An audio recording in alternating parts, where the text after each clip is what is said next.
शनाया, वो मैं तो बस। तुम चले क्यों नहीं जाते मेरी जिंदगी से? आखिर क्यों पापा ने मेरी शादी तुम जैसे आदमी से कर दी? शनाया का परिवार शिमला के सबसे अमीर परिवारों में से एक था, लेकिन 3 साल पहले शनाया के पिता ने उसकी शादी एक गरीब लड़के अहान से कर दी, जो शनाया के घर जमाई बनकर रहता है। शनाया और अहान के बीच पति पत्नी जैसा कुछ भी नहीं है, फिर भी अहान शनाया को दिलो जान से चाहता है। मुझे पता है शनाया, मेरे हालात ठीक नहीं हैं, पर मैं वादा करता हूँ मैं तुम्हें तुम्हारे हिस्से की सारी खुशियाँ जरूर दूंगा। अहान अपने ख्वाबों की दुनिया में खोया ये सोच ही रहा था कि तभी अचानक उसके सामने एक बड़ी कार आकर रुकती है। हेलो यंग मास्टर, एशिया की सबसे बड़ी कंपनी के इकलौते वारिस, अब वापस चलने का समय आ चुका है। ये क्या? अहान एक अरबपति है। आखिर क्यों अहान ने सबसे छुपा कर रखा ये राज? किस वजह से अहान बिता रहा है गरीबी और जिल्लत की जिंदगी? क्या इसी वजह से शनाया के पिता ने की उसकी अहान से शादी? क्या होगा जब शनाया को पता चलेगा अहान का सीक्रेट?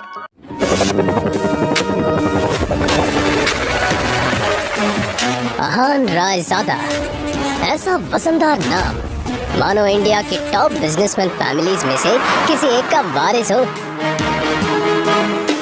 मगर हम जिस अहान रायजादा की बात कर रहे हैं, उसके कतरे कतरे से बेबसी झांक रही है। अहान एक करोड़पति बिजनेस फैमिली का दामाद तो जरूर है, मगर उसकी हालत पर घर के नौकर भी कहते हैं, कुछ पैसे चाहिए तो बता देना, तुम्हारी गरीबी देखी नहीं जाती। कहने को तो अहान जैसी रिच फैमिली के दामाद सड़कों पर महंगी कार दौड़ाते थे, महंगे क्लब्स में जाते थे, मगर अहान की लाइफ में 3 चीजें आम थी। पहली चीज बेइज्जती, दूसरी चीज बहुत बेइज्जती, और तीसरी चीज बहुत से भी ऊपर वाली बेइज्जती। और हाँ, कभी कभी वो किसी रईस को जब अपनी बीवी को एक महंगे होटल में खाना खिलाते देखता था, तो वो खुद से कहता था, एक दिन अपना भी टाइम आएगा जब मैं महंगे सूट में ऐसी किसी महंगे होटल में अपनी बीवी शनाया को दर्शन के साथ खाना खिलाऊंगा। जब वो मेरे सीने से लग के एक रोमांटिक डुएट में मेरे साथ रोमांटिक कैंडल लाइट डांस करेगी ना, तो वहां बैठे सारे रईसजादों के सीने पर सांप लौटेंगे।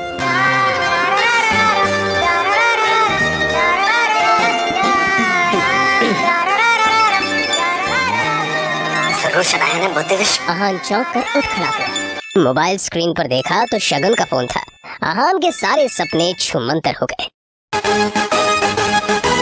शगुन अहान की बीवी शनाया की कजिन थी, जो हमेशा ही अहान को नीचा दिखाने की कोशिश करती थी।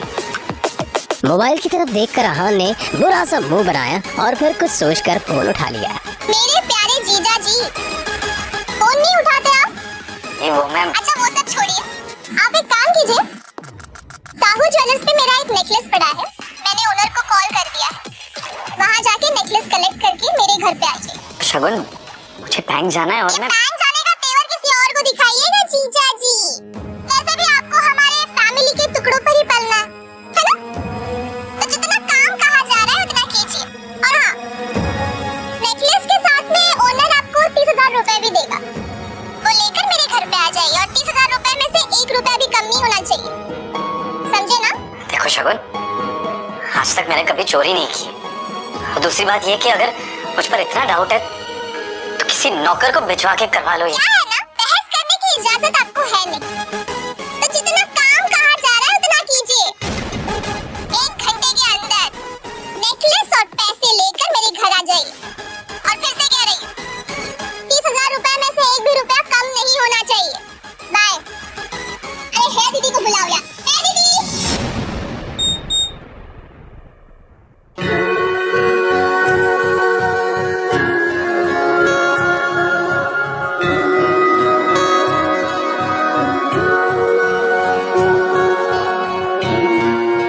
जल्द ही अहान फ्रेश होकर बाथरूम से बाहर आया और जल्दबाजी में अपनी अलमारी की तरफ बढ़ा, जिसमें 2 जोड़ी पुराने कपड़े रखे थे। उनमें से जो सबसे साफ कपड़ा था, अहान ने उसे पहनने के लिए चुना।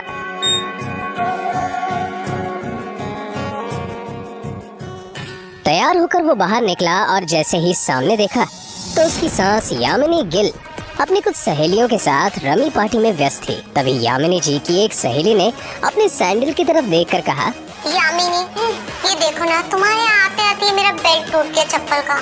अब मैं घर कैसे जाऊंगी?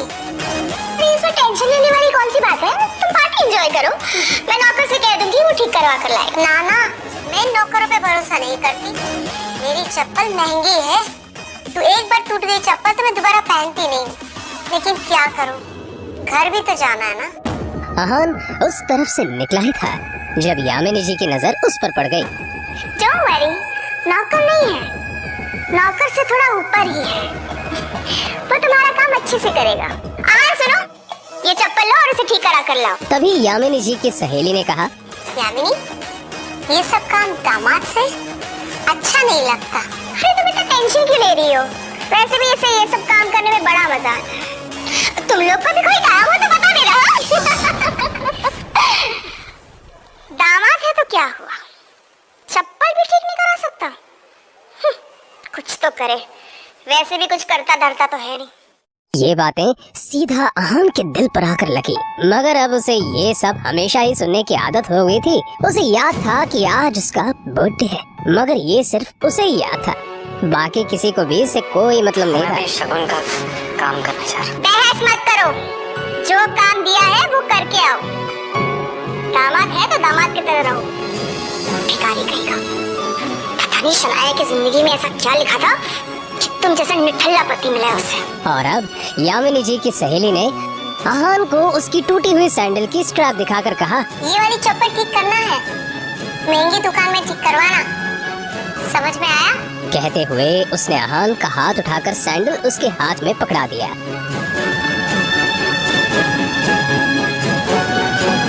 ना चाहते हुए भी अहान को यह काम करना ही पड़ रहा था।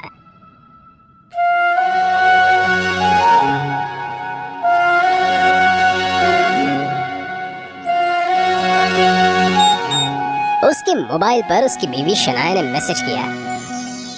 ये मैसेज पढ़ते ही अहान के होठों पर एक स्माइल आ गई और उसकी पूरे दिन की टेंशन जैसे गायब ही हो गई। आज पहली बार शनाया ने उसे ऑफिस बुलाया था। एक वही तो थी उसकी जिंदगी में जिसकी मुस्कुराहट देखकर वो खुद को जिंदा रखता था। शनाया का चेहरा देखे बिना अहान को चैन नहीं मिलता था और उसके बस में होता तो शनाया की हर एक खुशी के लिए खुद को लाखों बार कुर्बान कर देता। रास्ते में अहान को एक फूलों की दुकान मिली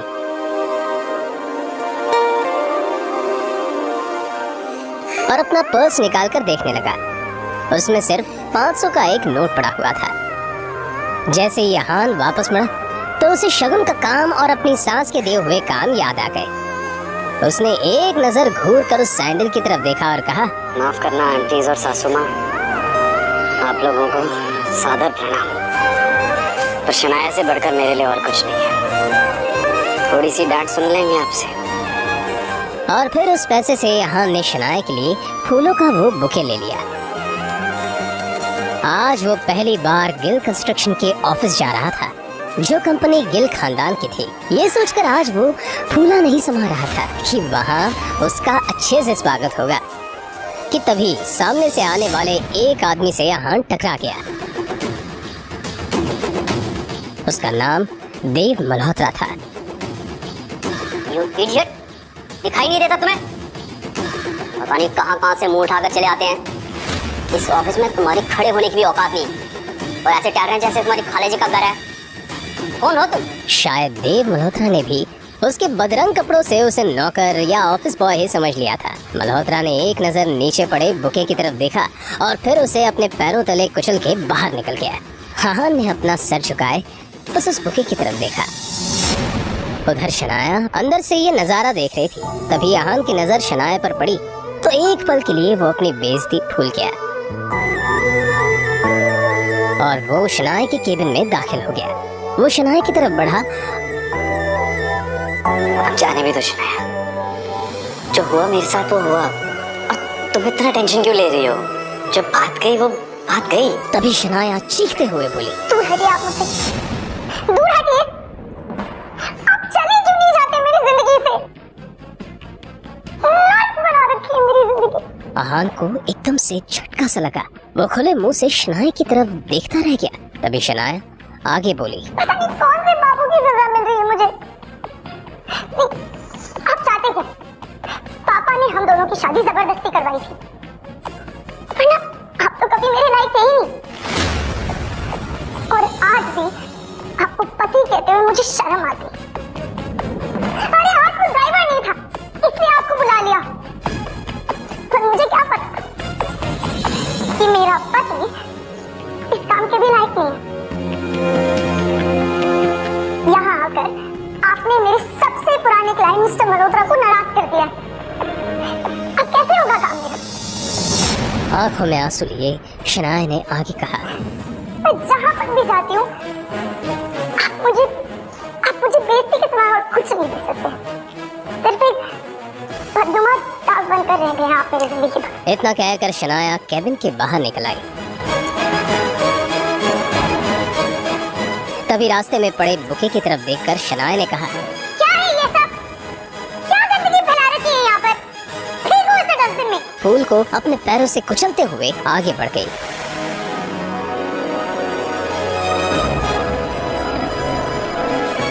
मल्होत्रा अपनी कार में बैठा पहले से शनाया का इंतजार कर रहा था।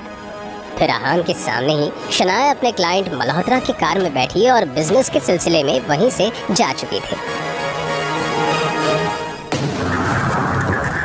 तभी आहान के सामने काली रंग की कार आकर रुकी, जिसमें से एक अधेड़ उम्र का शख्स बाहर निकला। आहान उसे देखते ही चौंक गया, क्योंकि उसकी यहाँ आने की उम्मीद आहान को बिल्कुल नहीं थी। वो आदमी आहान के सामने आकर बोला, यंग मास्टर, एशिया की सबसे अमीर कंपनी और रायजादा ग्रुप के अरबों रुपए का बिजनेस एम्पायर आपका इंतजार कर रहा है। वक्त आ गया है कि आप आकर अपना बिजनेस संभालें। आखिर कौन है ये आदमी? आहान के साथ शनाया के इस बर्ताव का कारण क्या है? क्या है आहान की कहानी?